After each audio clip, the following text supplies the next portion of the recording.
Hello, hello. We are back and excited to be with you guys today.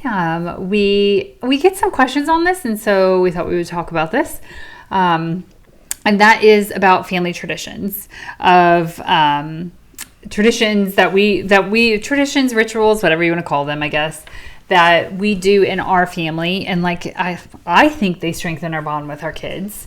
Yeah. I hope At least that's so. our hope, right? I was just gonna say, I hope so.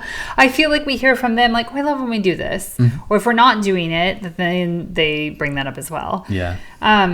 We're not going to touch on holidays here because I think we have talked about that in the past, and that feels like that's a whole different conversation. And so there are plenty of traditions when it comes to holidays that, you know, we could touch on. But we, like, for instance, like we do our advent calendar and activity advent calendar during Christmas and that kind of thing. And so we're not going to touch on that.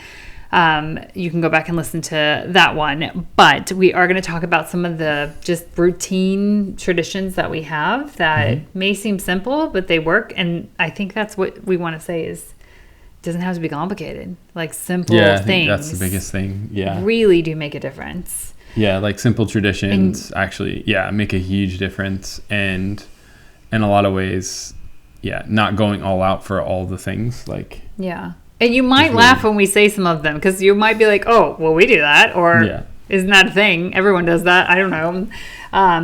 One thing that we do is on Sundays. It feels like Sunday is like before Monday starts and stuff. It just feels everyone's still kind of tired. We might have had a weekend that, you know, we had more stuff in. It doesn't mean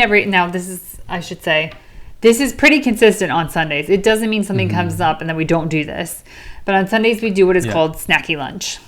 And so I think I saw this idea I read it in a book or something, didn't I? I don't know. I just remember there was just so much stuff going on in the mornings. It felt like a little bit crazy in the mornings that by the time we like got sorted and all that kind of stuff, like we ended up eating lunch like really late. And it was always something like, and And so I think we just came up with the idea of like, how can we simplify doing lunch? And again, you might have heard it on something or seen it on something, but how do we like simplify lunch that it's just quick and easy? We can put things together and it's just kind of fun. And so, And so we have done it since the kids were young.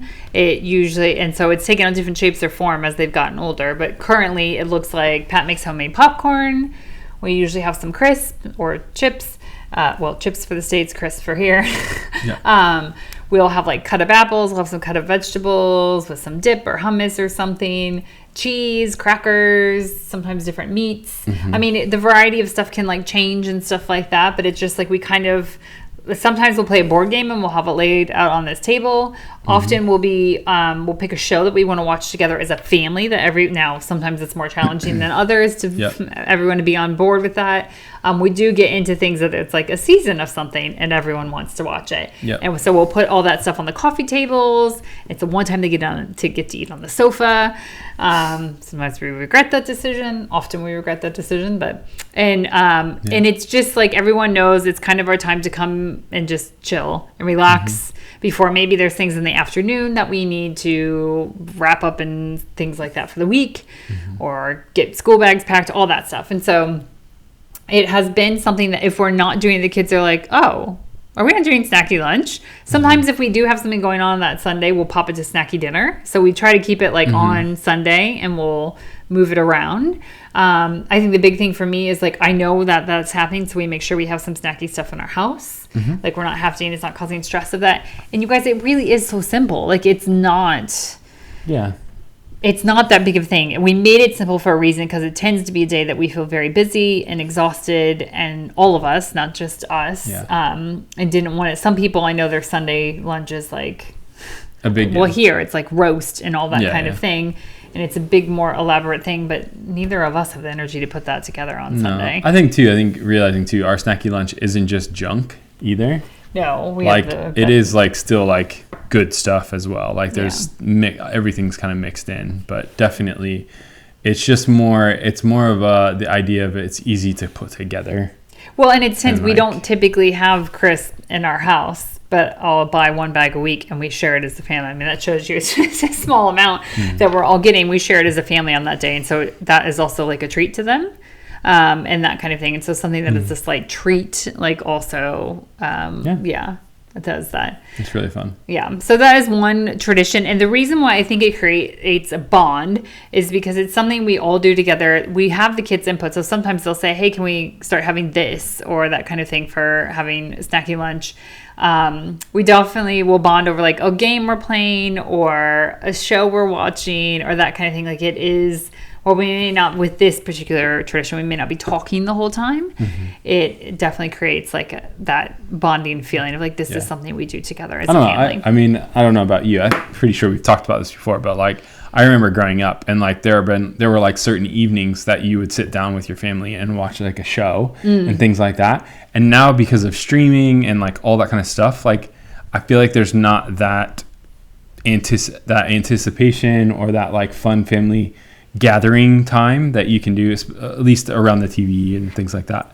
And so I think in my mind, that's kind of what we're trying to create, is this opportunity that we come together, we eat food together, we watch something or we experience something together that then enables the conversation, that creates conversation, that we can have fun together and we're all kind of experiencing together in a very, very simple way. Yeah. Yeah, so. And I mean, you'd probably laugh at some of the stuff we've watched. Everything from like Masked Singer to Grand Designs, which is a show here about like these people that come with these grand designs for houses and stuff. Show, and like our kids they don't want to watch it every weekend, but sometimes they're like, it's kind of like slightly stressful show to watch because they always run into something, but it's also kind of calming. And then you're like, oh, that house turned out so nice, or that kind of stuff. And so it's all over the board. Again, I think sometimes we put too much pressure on things and it can be something simple like that.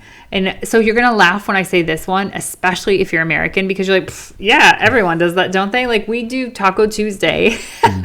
And that sounds, people here think it's funny. All of our family traditions revolve around food, it sounds like. They really do. Far. Our family likes, but not bad food necessarily. No, but just we do a thing called Taco Tuesday, and it is literally, most of you are probably familiar with it. If not, it means that we just eat tacos on Tuesday night for dinner. I would say this one is almost always consistent because it's just easy when I do the meal planning for us, and it's just easy, like, yep, that night we have tacos of some shape or form. I think for you like to mix it up on the type of tacos. Yeah, the kids would prefer for us to have the same type of tacos every single week, and I get very bored of that. So I'm like, nope, we're having fish tacos this week. Nope, we're doing chicken ones that week. Yeah. And so they push back on me on that one, but they generally know we're gonna have some tortilla chips. Salsa, if we're out of salsa, that has happened before. Someone has to go to the grocery store. Like, it's just things like that, and it has become a thing. If for any reason, sometimes we have something going on and we have something that night or that kind of thing, and that we have moved it and we have tacos on a different night, everyone is so messed up on what day it is. Yeah. It messes it all up. Like, we've literally almost forgot certain things the day after because we didn't realize, oh yeah, this wasn't Tuesday. I feel like we haven't done the walking taco, the one where you can like... No, I did make those one time. It's in a bag. Time. Yeah, I think I did. Oh, well, they don't really do Fritos here. Or you can use Doritos. Yeah, but there's not... Oh, maybe you could. Yeah, I don't know. Oh, anyways, it could be a new experience for our kids. That's a discussion for another time. Yeah. But seems like, again, and we sit at this table, around the table, and we chat and things like that, and it's... I think the reason why I like it, sure, you can make tacos complicated. I don't do those ones, at least for this meal. The reason why I like it, it's generally very easy to do. Everyone will eat it. Now, sure, when I make the different fish tacos, we get different things. Opinions. Zane, and then we have this too. Zane would love tacos to be really spicy, and the other two and me can't really handle the spiciness as much. So there is all that kind of stuff. But in general, it's a great time that everyone is excited to eat the meal. They're at the dinner table, and we're all talking and stuff like that. And we generally eat dinners together as much as we can. But there's just something about this one that always feels a touch different. Everyone's like, it feels more relaxed. I'm or you, whoever's making the tacos, is not stressed, that kind of stuff. And so it has a certain feel to it. Again, you guys, we're not talking that these traditions have to be elaborate. I think that's the hard thing when we think of family traditions. We think, I don't know. I guess I probably thought that when we first had kids, like, oh, we have to do these massive things and stuff like that, or have these very curated events and things. And sometimes that happens for the holidays. Right. But I think there's a special time and place for those things. And then, the other things, more natural things fall into place. And these things ebb and flow as our kids have been like younger and older and stuff like that of the things, number one, they enjoy doing, but the ways that we find to bond with them are very different. Another thing we have talked about in the past, but like is a ritual and a tradition we have in our family is we do dates with our kids.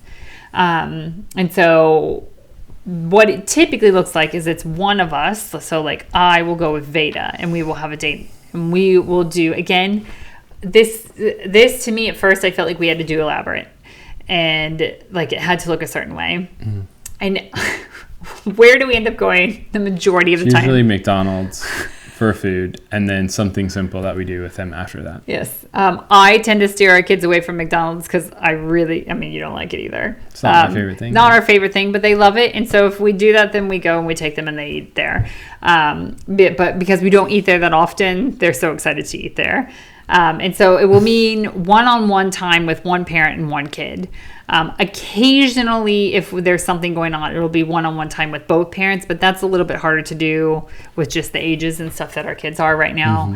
And so typically it means one-on-one time with one kid. And so then one of us is then with the other two. And we switch it up. And so we try to do you each at least 4 times a year. So twice with mom, twice with dad. It tends to be what we try to have our rhythm be. So like if you try to do it every month, it can be really hard if you have 3 kids because that's 3 weeks out of the month. And we have done that before, but then we found as they got older, it was really hard to keep up with that rhythm and the stuff they were involved with, homework, all that stuff. And so we kind of do it like for the 4 quarters. We make sure that each of us has dates, and I keep track of, if you were with Jude last time, then I'll be with Jude this time, or that kind of thing. So we normally tell the kids, we give, it's within reason. Like you said, they typically involves food of some kind. Sometimes they just want to go get ice cream. Sometimes they want a meal out, all over the board with that. And then it is some kind of activity with them. Again, it's usually super costly simple stuff. Sometimes they just want you to go to the park and play with them alone because they like that. Often you and Jude will just go to art stores and look around. It has been, Zane loves going on walks and just talking and that kind of stuff. And that kind of thing. And so you've taken him to like a movie that maybe the little ones I've done the movie, or like I took Zane to like a record shop one time. We just looked at records and things like that. And so. And I think what's fun is like as we continue to do it with them, each of them like has our place that like maybe they really like. Like I went to one restaurant with Jude and he constantly talks about going back to that restaurant, and that kind of thing. And so it's time. When you get your kids alone, if you have multiple kids, they're used to being around each other, and there's certain dynamics that happen of like one might talk more, or one always is the funny one or something. I mean, it just happens without even, it just happens. And so it's great to get them alone, and it is something they look forward to. When they see they have a date with one of us, they get so excited. They're like, oh, and then we start talking about what do you want to do, and we'll talk about it the week ahead and really like think about what it would be and that kind of stuff. I often, it could be a museum because Veda and I's recent one there was a fashion exhibit on, and she really wanted to go to it and see it. And so the boys would not have cared to go to that whatsoever. We would have been dragging them to it. But her and I have done that several times. There's been some kind of fashion thing, if that tells you anything about her. And we've gone to that. And so it can be really simple. It can be very simple. You don't have to overcomplicate it, but that is definitely a tradition that we have kept, and I really like it. I think the kids like it too. What other traditions? I'm trying to think if we have some. Those are the 3 major ones. I think we've talked about it a little bit, even like because we try to have our meals together, like especially dinner. We do a thing where we talk about our highs and lows for the day. That's a pretty traditional, it's a tradition that we do, and it's a great way to open up conversation with our kids at the dinner table, and trying to hopefully get everybody kind of interacting. And then again, it's another bonding point for us. And a lot of times if we're having guests and stuff, like we try to continue to, if you've been to our house, you've been involved in the highs and lows at a meal. So that's I would say that's another simple tradition that we do, which again, it's more about getting the conversation, because a lot of times when our kids come home from school, they're exhausted, and you're like, just want to hear about their day, and they're like, oh, it's fine, and like that. It's all right. That to me, I I don't know about you, but it just like, I really just would love to hear more. And so that's just another way, I think for us, it's another way for us to just kind of hear more from them from the day.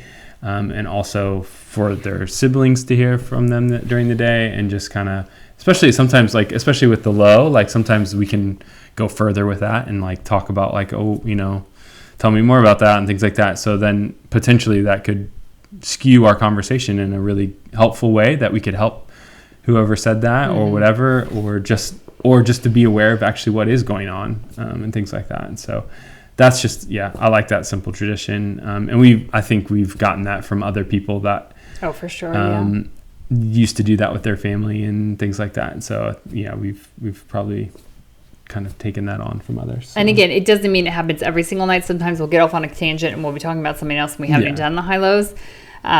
We do high, low, high is what we do. So 2 highs and a low. And then other times it's like, oh, we haven't done that today. And you can usually tell whoever has brought that up really has something they want to share. Yeah. And it's all, like you said, it's often things that like we wouldn't have gotten out of them. Or I think my favorite part of it is to really see them encourage each other in it. They're like, oh, I did that in primary school and I remember, or, that kind of thing. And so it's really neat to see how it bonds like them together, and it creates different bonds with them and everything too. So that's an easy one too. Like nothing we have said I think is overcomplicated. Sure, you could take those things and make them really complicated, but they don't need to be. And you're going to have the different things. Like you may think Taco Tuesday is like weird, which is normally what people hear. Like, you have tacos every Tuesday, but it's the things that make your family unique that you realize, like, you could be doing that. You're like, oh, like that seemed to be something everyone enjoyed. That seemed to be something that, created time together to like really strengthen how we are with each other and that kind of thing. I think the big thing I will say is like, just because it goes smooth one time, like this happens on our Sunday sometimes someone has like, huffed out of the room because they're mad because we didn't pick the show they wanted to watch. Like, I don't want you to think that it's perfect. Like I said. Oh, yeah. Like Tuesday night, somebody will complain because I've made salmon tacos or something like that, that they're like, really? I don't like these. I don't want to eat these. Like, and so this is not to say, or often when it comes to high, low, high, is that they're talking over each other, or one person keeps interrupting the other person. They get really angry. So please don't think that like this is like this perfect family like this. It's not. These are just the things that and especially too, like when we initially started some of these traditions, like it's really awkward, especially like the high, low, high thing. Like when we initially started it was just very strange, but now it's just like kind of a natural thing, and everybody knows like there's a potential that you're going to have to share something. Well, and especially when they're younger too. I mean, Veda, her high would be like, food. Doggy, like things like that. She could only say like one word of things that made her happy that day, but it was actually, everyone loved it because it was really cute. But they're all things that have, I hope that are creating memories and that are bonding not only our kids together, but us with them as well, to create those type of things. And then overall it like bonds our whole family. So we would love to hear from you guys on this too, because like Pat said, most of these traditions have come because we've gotten them ideas from other people. And so hopefully you've gathered some ideas from us, but also we'd love to hear from you. You can reach us at, like, I feel like I'm going to say a phone number now. I am not doing that, but I'm going to say at Lorraine Collective at Instagram. And another thing we wanted to just update you on, whether you're listening or watching here, is that we're going to do the YouTube stuff will be a little bit different. We're not always going to be on the camera, just because of varying reasons and stuff like that. Sometimes it's harder, especially as we get closer to the summer months. With recording and stuff. And with recording and being able to do it face to face. We'll still do some, and that especially when we involve the kids and everything. But don't worry, we're still doing the podcast. We just will do more voice ones and that kind of thing. So we'll keep you updated with that. If you want to be updated and you're not on our newsletter, that is the best place to know when there's a new podcast coming out and that kind of thing, as well as, and that's at LorraineCollective.com, and you get a little discount on our website there when you do that too. And you can always subscribe to whatever podcast app you're listening to, and that will help you see when our podcast comes up right that day and that time. Yeah. All right. That's us. Go create your own traditions or tell us yours. Yes, exactly. Thanks so much for listening. Take care. See ya.